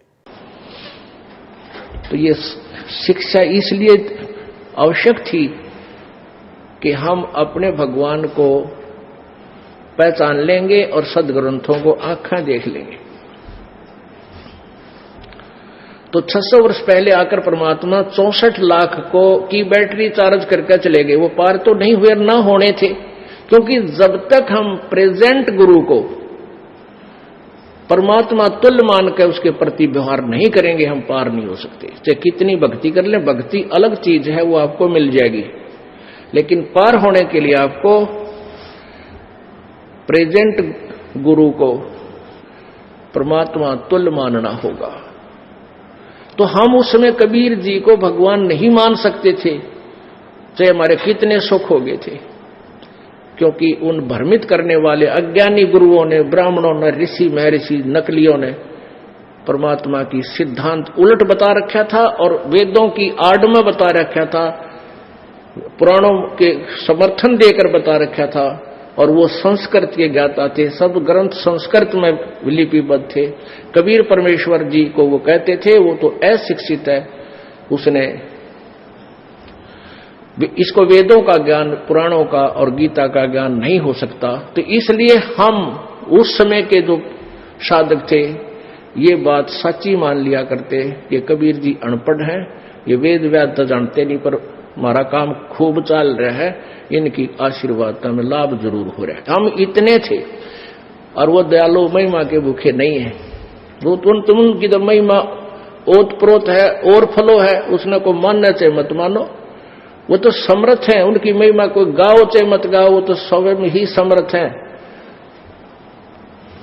इसलिए जो असमर्थ होते हैं ना, वो दिखा कर टोर टार दिखा कर मेरी कुछ महिमा हो जा, समर्थ है उसने जरूरत है कोई ना।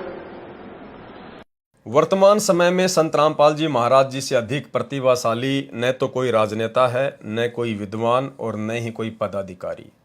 हर एक इंसान को संत रामपाल जी भगवान को अपने सर का ताज समझना चाहिए और उनकी जी हजूरी में तन मन धन को कुर्बान कर देना चाहिए।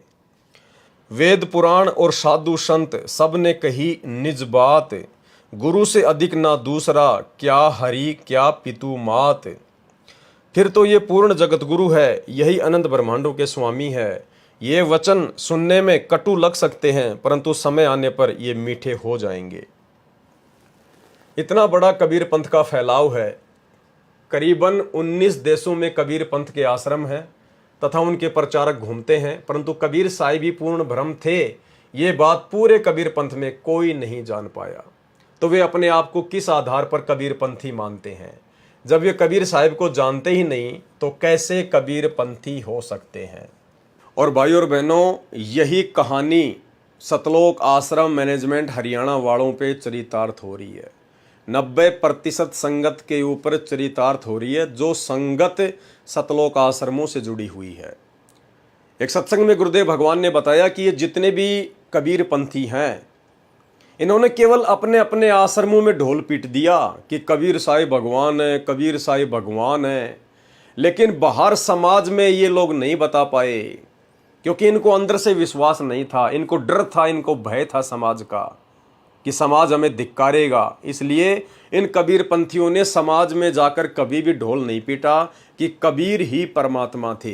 केवल अपने अपने आश्रमों में अपने अपने भक्तों को बता दिया, अपने दान धर्म के चक्कर में, कि कबीर साहिब सतगुरु हैं, कबीर साहिब परमात्मा हैं। और ये स्थिति भाई और बहनों वर्तमान में सतलोक आश्रम मैनेजमेंट हरियाणा वालों की है, गुरुदेव भगवान के कलयुगी बेटा बेटी भाई बंधु रिश्तेदारों की है, इन कोऑर्डिनेटरों की है। इन्होंने केवल अपने धार्मिक धंधे के लिए भगत समाज को मूर्ख बनाते हुए इन आश्रमों के अंदर ही ढोल पीटा, और वर्तमान में भी केवल आश्रमों में ढोल पीट रहे हैं कि संत रामपाल जी भगवान है, संत रामपाल जी भगवान है। लेकिन समाज में ये लोग इस बात को बताने से डरते हैं, कतराते हैं कि संत रामपाल जी ही कबीर हैं, संत रामपाल जी ही अल्लाह हैं, संत रामपाल जी ही परमात्मा है। इस बात को आम समाज में बताने से ये लोग डरते हैं, इसीलिए वो कबीर जी की दाढ़ी मूंछ वाली फोटो को ये लोग सबसे आगे रखते हैं, ताकि लोग हमारा विरोध ना कर दें, लोग हमसे जुड़ना बंद ना कर दें और हमारा धार्मिक धंधा बंद ना हो जाए। सुनिए गुरुदेव भगवान का ये छोटा सा सत्संग, जिसमें परमात्मा कह रहे हैं कि केवल आश्रमों में ढोल पीट सकते हैं ये कबीर पंथी, लेकिन बाहर समाज में ये बताने की इनकी हिम्मत नहीं पड़ी कि कबीर ही भगवान है। ठीक इसी प्रकार सतलोक आश्रमों के अंदर ही केवल हमारे भगत भाई बहन ढोल पीट सकते हैं कि संत रामपाल जी भगवान है, संत रामपाल जी भगवान है, लेकिन बाहर समाज में ये दाढ़ी मूंछ वाले कबीर को ही भगवान बताते हैं। सुनिए, हमारे कबीर पंथियों को भी ज्ञान नहीं है पूर्ण, सत्कर मान लेना, क्योंकि हिम्मत नहीं हुई उन लोगों की, उन महापुरुषों की, कि समाज में डंका मार दें कि हमारे कबीर साहब पूर्ण परमात्मा है। अपने अपने आश्रम में तो ढोल पीट दिए, क्योंकि वहां तो वही भगत जन जाते हैं जो कबीर पंथी हैं। उनको जैसे कहोगे वैसे ही मान लेते हैं, क्योंकि उनको शास्त्रों का ज्ञान इन्हें भी नहीं ना होने के कारण ये घबरा जाते हैं कि कहीं समाज ये ना कहे कि तुम राम और कृष्ण को छोटा क्यों बता रहे हो। हम छोटा बता ही नहीं रहे, ये तो गीता बता रही है, महाभारत बता रही है, विष्णु पुराण बता रहा है, वही हम सुना रहे हैं। फिर कोई आदमी ऐसा नहीं है जो वैसे ही अपने आप ही कोई सिर फड़वा हुआ, नहीं। हर इंसान बुद्धिजीवी है और शास्त्र ही आधार है। हर संत, हर परमात्मा के गुणगान गाने का एक मीडिया वही बना है। तो भाई और बहनों, सतगुरु रामपाल जी परमेश्वर ही कबीर परमात्मा है, रियल भगवान है। ये ढोल पीटने की जिम्मेदारी परमात्मा ने हम सत्सेवकों को दी है। ये विशेष सेवा परमात्मा ने हम सत्सेवकों के ऊपर बख्शी है, और हम खुलकर दिन रात गुरु महिमा के अंतर्गत पिछले 8 वर्षों से डंके की चोट पर कह रहे हैं कि संत रामपाल जी ही परमात्मा है। और उसका प्रमाण हमने वो कबीर जी की दाढ़ी मूंछ वाली जो नकली फोटो है, उसको हजारों की संख्या में सत्सेवक भाई बहनों ने फाड़ फाड़ के सोशल मीडिया पर वीडियो बना बना के डाले हैं कि ये तो मुर्दा फोटो है, ये तो नकली कबीर है, असली कबीर तो सतगुरु रामपाल जी परमेश्वर जी हैं। तो ये विशेष सेवा परमेश्वर ने हम सत्सेवकों को बख्शी। आज कबीर साहिब के वचनों के अनुसार वे खुद ही चलकर आए हैं। यानी 650 साल पहले कबीर जी ने धर्मदास जी से कबीर सागर में लिखवा दिया था कि भाई धर्मदास, जब कलयुग की पिछली पीढ़ी आएगी, 12वां पंथ गरीबदास जी का चल चुका होगा, तब उसके अंत में मैं खुद ही 12वें पंथ में जाऊंगा। 12वें पंथ हम ही चलावें, हम ही यानी कबीर जी, 12वें पंथ में हम ही चल आवें, सब पंथों को मिटाकर एक पंथ चलावें। और दूसरी तरफ परमात्मा ने काल के सामने, क्योंकि काल के सामने परमात्मा जोगजीत रूप में थे, इसलिए परमात्मा ने काल के सामने थोड़ा सा भेद रखा था कि मेरा भगत जाएगा, मेरा अंश जाएगा, मेरा दास जाएगा। और उसके बाद परमात्मा ने स्पष्ट भी कर दिया था कि काल के सामने यदि परमात्मा खुल के कह दे कि मैं जाऊंगा तो उसका कलेजा फट जाता। इसलिए परमात्मा ने काल के सामने अपने आप को छुपाया कि मेरा दास जाएगा।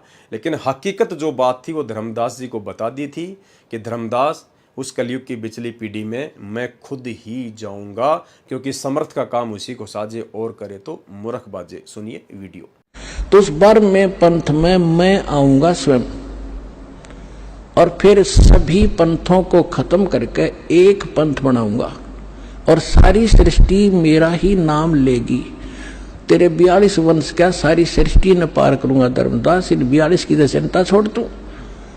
तब उसका दिल डटा था, और काल के सामने परमात्मा ने थोड़ा सा भेद रखा कि मैं अपना अंश भेजूंगा। आज कबीर साहिब के वचनों के अनुसार वे खुद ही चल कर आए हैं, जिन्होंने समस्त कबीर पंथ के ज्ञान को उजागर किया है और समस्त धार्मिक ग्रंथों को सही रूप में समझाया है। वेद, शास्त्र और अन्य ग्रंथों को आम जनता सदियों से पढ़ती आ रही है, लेकिन किसी ने भी उनका सही अर्थ नहीं समझा। फिर भी यदि उन्हें नहीं समझ पाओगे, यदि नहीं जान पाओगे, तो आप जैसा मूर्ख कोई नहीं।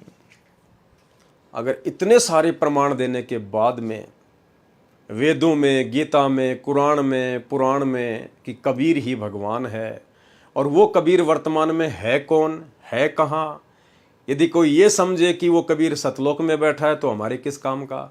सतलोक में तो वो निर्गुण रूप में बैठा है।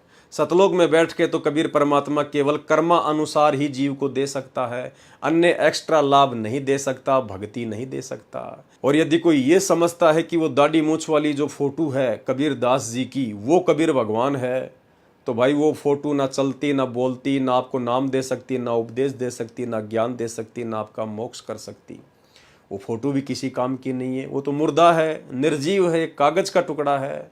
तो भाई और बहनों, फिर कबीर कहाँ है? कबीर के बिना मोक्ष हो नहीं सकता। तो फिर संत रामपाल जी कौन है? ये है वो असली कबीर, जो सतलोक में निर्गुण रूप में बैठकर सबको कर्मा अनुसार देता है। वही कबीर परमात्मा जब सरगुण रूप में धरती पर संत रूप में प्रकट होता है तो परमेश्वर भाग्य से अधिक देकर भक्ति करवाता है, भक्ति पे लगाता है, पूर्ण मोक्ष देता है। इसलिए परमात्मा कहते हैं निर्गुण और सरगुण एक है। यानी जब वो कबीर परमात्मा जो सतलोक में निर्गुण रूप में बैठा है, जब वो धरती पर सतगुरु रूप में आता है तो वो उनका सरगुण रूप होता है। निर्गुण सरगुण एक है, दूजा ब्रह्म विकार, और निर्गुण साहिब आप हैं और सरगुण संत विचार। तो भाई और बहनों, आज रियल कबीर, प्रेजेंट कबीर सतगुरु रामपाल जी परमेश्वर जी हैं। अगर इनको नहीं पहचाना तो फिर पछताने के अलावा कुछ भी हाथ नहीं लगेगा। फिर भी यदि उन्हें नहीं समझ पाओगे, यदि नहीं जान पाओगे, तो आप जैसा मूर्ख कोई नहीं। अपने झूठे अभिमान के वश ये मानव समाज बंदी छोड़ सतगुरु रामपाल जी भगवान के चरणों में झुकने से डरता है। आपका अभिमान तो वैसे भी टूट ही जाना है, परंतु अगर आप इस मौके को चूक गए तो आपको जीवन भर पछताना पड़ेगा। कौन सा मौका? सतगुरु रामपाल जी परमेश्वर जी के रहते सहते यदि आप उनकी शरण में ना आए, और यदि शरण में आकर भी आप उनको ना पहचान पाए और उस भाव से आपने भक्ति नहीं की, तो भी आप ये मौका मोक्ष वाला चूक जाओगे।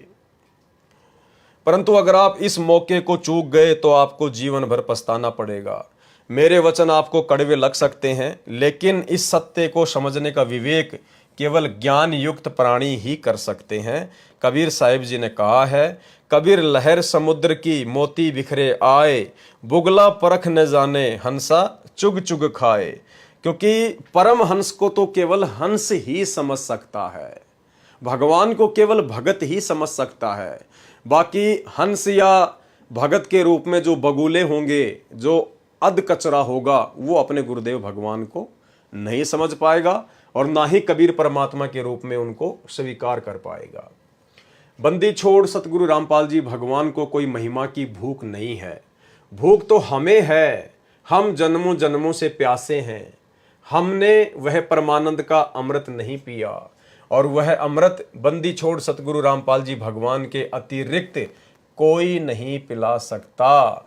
वह अमृत गगन गुफा में छुपा हुआ है, वर्तमान में जिसका भेद सिर्फ सतगुरु रामपाल जी भगवान ही जानते हैं। उस अमृत के विषय में गोरखनाथ जी ने कहा है, भंवर गुफा पर औंदा कुआ तहां अमृत का वासा, सुगरा होवे भर भर पीवे नुगरा जावे प्यासा। नुगरा यानी जिसने गुरु नहीं बनाया, गुरु बनाया तो नकली बनाया, अगर गुरु असली बनाया तो फिर गुरु को समझ नहीं पाया। कहते हैं वो नुगरा व्यक्ति उस अमृत पान का आनंद नहीं उठा पाएगा। सुगरा यानी जिसने सतगुरु बना लिया और सतगुरु को कबीर परमात्मा के रूप में जान लिया, कहते हैं वही उस अमृत का पान कर सकता है। जो किसी और को भी गुरु बनाए हुए हैं वह भी वर्तमान में नुगरों की तरह ही प्यासे रह जाएंगे। तुम किसी परिवार या किसी के मित्र के कहने से शर्म मानते हो और बंदी छोड़ सतगुरु रामपाल जी भगवान की शरण ग्रहण नहीं करते हो, तो तुम अपनी आत्मा के दुश्मन हो। ये लोग तो इस जन्म में मिले हैं और मृत्यु के बाद नहीं मिल पाएंगे। फिर किस मुंह से इन लोगों के शर्म मान रहे हो? क्यों नहीं उस आत्मा के पिता के सामने झुक जाते? परमात्मा कहते हैं, लोक लाज ना कीजिए, निर्भय हो रहिए, और जय मन चावे राम को तो दासा तन धरिए। फिर गुरुदेव भगवान कहते हैं कि कुल करने के कारणे हंसा गया बिगोय। हंसा यानी भगत, बिगोय यानी रह गया, पीछे रह गया, डूब गया। कुल करने के कारणे, समाज की लोकलाज में आकर, कुल करनी के कारणे हंसा गया बिगोय। भाई फिर यो कुल के कर लेगा जब तू चार पाया का होए। जब अगले जन्म में गधा बनेगा, कुत्ता बनेगा, बैल बनेगा, उस समय फिर ये तेरा कुल, ये परिवार जिनकी लोकलाज में आकर तूने भगवान को पहचानने से इनकार कर दिया, तूने सतगुरु की शरण में आकर भक्ति नहीं करी, फिर वो समाज, वो तेरा भाईचारा फिर तेरे कहाँ जो है आड़े आएगा, कहाँ तुझे वो लाभ देगा, कहाँ वो तेरी हेल्प करेगा। एक समय की बात है, एक चोर बिल्कुल बूढ़ा हो गया। जब उसका अंतिम समय निकट आया तो उसने अपने पुत्र को नसीहत करनी चाहिए। अपने पुत्र को पास बुलाकर उसने कहा, बेटा मेरा अब आखिरी समय आ गया है, तो मेरी बात कान खोल कर सुन ले। चोरी हमारा खानदानी काम है, परंतु इसके कुछ नियम है। मैं तुझे नियम समझा देता हूँ, उन नियमों का पालन करेगा तो तू एक कुशल चोर बन जाएगा। सबसे पहले चोरी का पहला नियम है कि चोरी करते ही जो भी धन हाथ लगे उसे अपने पास मत रखना। चोरी का माल तुम्हारे पास से बरामद नहीं होना चाहिए, उसे कहीं छुपा देना। जब किसी को तुम्हारे ऊपर कोई शक ना हो तो धन को निकाल लेना और खर्च कर लेना। चोरी का दूसरा नियम है कि पकड़े जाने पर किसी भी कीमत पर गुनाह स्वीकार मत करना, क्योंकि यदि तुमने गुनाह स्वीकार कर लिया तो तुझे फांसी हो जाएगी। परंतु यदि कुछ प्रताड़ना सहन करके तुम जिंदा बच गए तो जिंदगी में सब कुछ है और तुम धन को फिर से कमा लोगे। तीसरा और अंतिम नियम ध्यानपूर्वक सुन। तू किसी संत महात्मा के चक्कर में मत पड़ना। तब उस चोर के लड़के ने पूछा, पिताजी इसका कारण क्या है? चोर ने मन में सोचा कि यदि ये संत महात्मा के चक्कर में पड़ गया तो ये सुधर जाएगा और चोरी छोड़ देगा, और चोरी से ही पालन पोषण होता है, हमारा खानदानी काम है, ये भूखा मर जाएगा। उसने कारण बताने से इनकार किया, पर कहा, मेरा ये वचन याद रखना, तू किसी संत महात्मा के सत्संग में मत जाना। इतना कहते ही चोर का शरीर छूट गया। लड़के ने अपने पिता का क्रियाक्रम करने के उपरांत ये मन में विचार किया कि छोटी मोटी चोरी करने से भला क्या लाभ, क्यों नहीं राजा के महल में सेंध लगाई जाए। जवान खून था, मन में जोश था, राजा के महल में सेंध लगाकर घुस गया तथा रानी के जेवरात चुरा लिए। जब सुरंग से भागने लगा तो किसी सिपाही ने देख लिया। 2 सिपाही उसके पीछे लग गए। वह डर के मारे भागता रहा, पीछे देखता रहा कि राजा के सिपाही उसके पीछे ही आ रहे हैं। उसने सामने देखा एक सराय में यानी धर्मशाला में काफी भीड़ लगी हुई थी। वह दौड़कर उस भीड़ में घुस गया। उस सराय में कबीर साहिब के किसी संत का सत्संग हो रहा था। वह चोर भीड़ में जाकर चुपचाप बैठ गया। पीछा करने वाले सिपाहियों ने उसे उस सराय में घुसते हुए देख लिया। सिपाहियों को पता था कि यहाँ संत महात्मा का सत्संग हो रहा है, इसलिए उन्होंने सत्संग में दखल न देने का विचार किया और सराय के दरवाजे पर ही रुक गए। सिपाहियों को पता था कि इस सराय का केवल एक ही दरवाजा है। सत्संग के उपरांत चोर इसी दरवाजे से बाहर आएगा और उसे गिरफ्तार कर लेंगे। चोर ने देखा कि सिपाही दरवाजे पर ही रुक गए हैं, यह सुनहरा अवसर है। उसने अपने पिता के बताए नियम अनुसार चोरी किए गए आभूषण लोगों की आंखों से बचाते हुए किसी और के थैले में डाल दिए तथा चुपचाप बैठ गया। फिर उसने सामने देखा कि एक संत महात्मा सत्संग कर रहे हैं, तो उसे पिता का ख्याल आया। पिता ने कहा था कि किसी संत महात्मा का सत्संग नहीं सुनना। उसने अपने दोनों कान अपनी उंगलियों से बंद कर लिए। थोड़ी देर बाद ख्याल आया कि ऐसी क्या बातें बता रहे हैं ये महात्मा, दो बातें मैं भी सुन लूं। जैसे ही उसने उंगलियां कानों पर से हटाई, संत महात्मा किसी प्रकरण को छेड़े हुए थे और वचन फरमाया कि देवी देवताओं के परछाई नहीं होती है। तब उस चोर ने इतनी बात सुनी और फिर पिता के वचन का ख्याल आया और फिर से अपने कान बंद कर लिए। कुछ देर बाद सत्संग समाप्त हो गया। सभी अपने अपने घर जाने लगे। चोर भी दरवाजे से निकलने लगा। राजा के सिपाहियों ने उसे गिरफ्तार कर लिया तथा जेल में डाल दिया।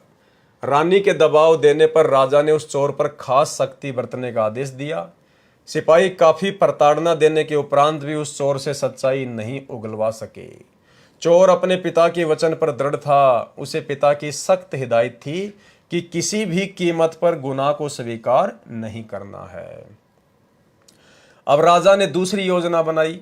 वह चोर एक देवी का कट्टर भगत था।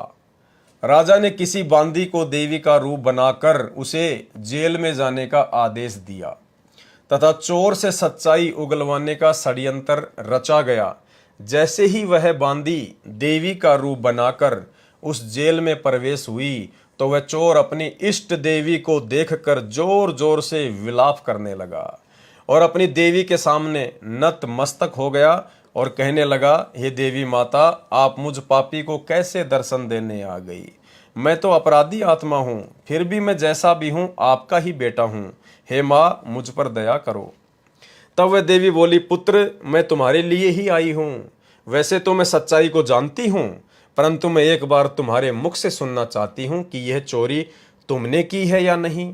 मैं कल सुबह तुम्हें आज़ाद कर दूंगी। अब वह चोर अपनी कुल देवी के सामने तो झूठ नहीं बोल सकता था। वह सच बताने ही वाला था कि इतने में उसने देखा कि जेल में जल रही एक मसाल की रोशनी से उसे देवी की परछाई जमीन पर पड़ती दिखाई दी। उसे उस संत महात्मा का वचन याद आया कि देवी देवताओं की परछाई नहीं होती। वह तुरंत समझ गया कि यह कोई देवी नहीं, यह तो एक षड्यंत्र है मुझसे सच उगलवाने के लिए। अब षड्यंत्र के बारे में पता होने के बाद वह और भी जोर से विलाप करने लगा। वह भी आडंबर करने लगा कि हे देवी, मैं तो आपका परम भगत हूँ और आप तो जानती हैं मैंने कभी चोरी नहीं की, मैं कोई पाप नहीं करता। न जाने ये सिपाही मुझे यहाँ क्यों पकड़ लाए। उसे देवी ने कहा, कोई बात नहीं बेटा, कल तुम आजाद हो जाओगे। इतना सुनकर उसने देवी के सामने सिर झुका दिया और देवी वहां से वापस आ गई। राजा को आकर कहने लगी, हे राजन, ये तो निर्दोष आदमी है। मैंने देवी का रूप बनाकर उसे आजमाया, उसने चोरी नहीं की, कृपा उसे आजाद कर दो। राजा ने हुक्म दिया कि उस आदमी को आजाद कर दो और वास्तविक चोर की तलाश करो। वह चोर जेल से आजाद होते सीधा उस सराय में गया जहां पर उस संत महात्मा का सत्संग हो रहा था। लोगों से पूछा कि वह महात्मा कहाँ चला गया जो यहाँ 1 महीने पहले सत्संग कर रहा था। लोगों ने उसे महात्मा का ठिकाना बताया। वह चोर सीधा दौड़ता हुआ महात्मा के ठिकाने पर पहुंचा और उनके चरण पकड़ लिए और कहने लगा, मैंने तो आपका सिर्फ एक ही वचन सुना था और इस वचन के कारण मैं राजा की जेल से आज़ाद हो गया हूँ। हे महात्मा, मुझे नहीं पता था कि आपकी एक वचन की भी इतनी कीमत है। अतः यदि मैं आपका पूरा सत्संग सुन लूं तो आपकी अपार कृपा होगी। महात्मा कहने लगे, बच्चा, यदि तू पूरा सत्संग ध्यानपूर्वक सुनेगा तो तू काल के जेल से हमेशा के लिए आज़ाद हो जाएगा। यानी भाई और बहनों, पूर्ण संत के एक वचन ने उस चोर को राजा की जेल से बाहर निकाल दिया। और यदि वो उसकी शरण में आकर पूरे सत्संग सुन ले, ज्ञान पे अमल कर ले, तो कहते हैं बेटा, अगर तूने पूरे सत्संग सुन लिए तो तू हमेशा हमेशा के लिए काल की जेल से भी बाहर हो जाएगा। और ये सौभाग्य भाई और बहनों, आप और हमें वर्तमान में सतगुरु रामपाल जी परमेश्वर जी के द्वारा प्राप्त है। और ऐसे स्थान पर चला जाएगा जहां किसी चीज का अभाव नहीं है। फिर तुम्हें चोरी करने की कोई आवश्यकता नहीं पड़ेगी। मैं भी तुमसे यही आग्रह करता हूं कि संत रामपाल जी महाराज जी के एक एक वचन की कीमत समझो, क्योंकि संत महात्मा यदि किसी को हंसी मजाक में भी कोई वचन कह दे तो भी उस जीव का उद्धार हो जाता है। गुरुदेव भगवान कहते हैं, साधु बोले सहज स्वभाव और साधु का बोला मिथ्या ना जाए। साधु संत महात्मा जो पूर्ण होता है, यदि वो कुछ भी कहे अपने मुख से तो उसे आम वचन ना समझना। पूर्ण परमेश्वर सतगुरु रामपाल जी परमेश्वर जी के मुख कमल से निकला गया कोई भी शब्द, कोई भी वचन, कोई भी सेंटेंस निष्प्रयोजन नहीं होता है। भले वे सत्संग में कहें, भले वे सत्संग के अलावा कहें, उसका एक गहरा अर्थ होता है। परंतु संत रामपाल जी महाराज जी तो हमारे लिए बेहद चिंतित मालूम पड़ते हैं। वह हमें बच्चों की तरह प्यार करते हैं तथा रो रो कर अपने भूले भटके जीवों को राह दिखा रहे हैं। वह दिन दूर नहीं कि जिस दिन दरगाह से धनी का फरमान आएगा, यानी काल का फरमान आएगा और श्वास का हिसाब देना होगा। उस दरगाह में तुम्हारे पाप भी पुण्य की श्रेणी में गिने जाएंगे। ये थोड़ा सा दास को समझ में नहीं आया, भगत जी ने इसका क्या सोचकर लिखा है कि उस दरगाह में तुम्हारे पाप भी पुण्य की श्रेणी में गिने जाएंगे। दास थोड़ा समझ नहीं पा रहा है। वहाँ बदसलूकी होगी, वहाँ कोई किसी का नहीं है, वहाँ तो बस नियम काम करता है, जो जैसा करता है वैसा ही भरता है। वहाँ सब कुछ पूछा जाएगा कि तुझे श्वासों की पूंजी देकर भेजा था, उसका क्या किया, किस भाव में व्यापार किया, वहाँ क्या मुंह दिखाएगा। कबीर साहिब जी ने कहा है, अमल सिरानो लेखा देना, आए कठिन दूत जम लेना, क्या ते खटिया क्या गवाया, चलो सिताब दीवान बुलाया। तो भाई और बहनों, गुरु महिमा के अंतर्गत गांव डोभी, जिला हिसार, हरियाणा के भगत भाई बहनों के द्वारा लिखी गई इस पुस्तक कर पहचान छुड़ावन आयो, इसके ऊपर आज का वीडियो हम यहीं पर समाप्त करते हैं, क्योंकि दास की तबीयत थोड़ी ठीक नहीं है। तो गुरुदेव भगवान के आशीर्वाद से केवल आज हम इतनी साथ संगति कर पाएंगे और कल रात्रि 9 बजे परमेश्वर जी के आशीर्वाद से फिर से हम साथ संगति में लाइव आएंगे। बंदी छोड़ सतगुरु रामपाल जी भगवान की जय हो।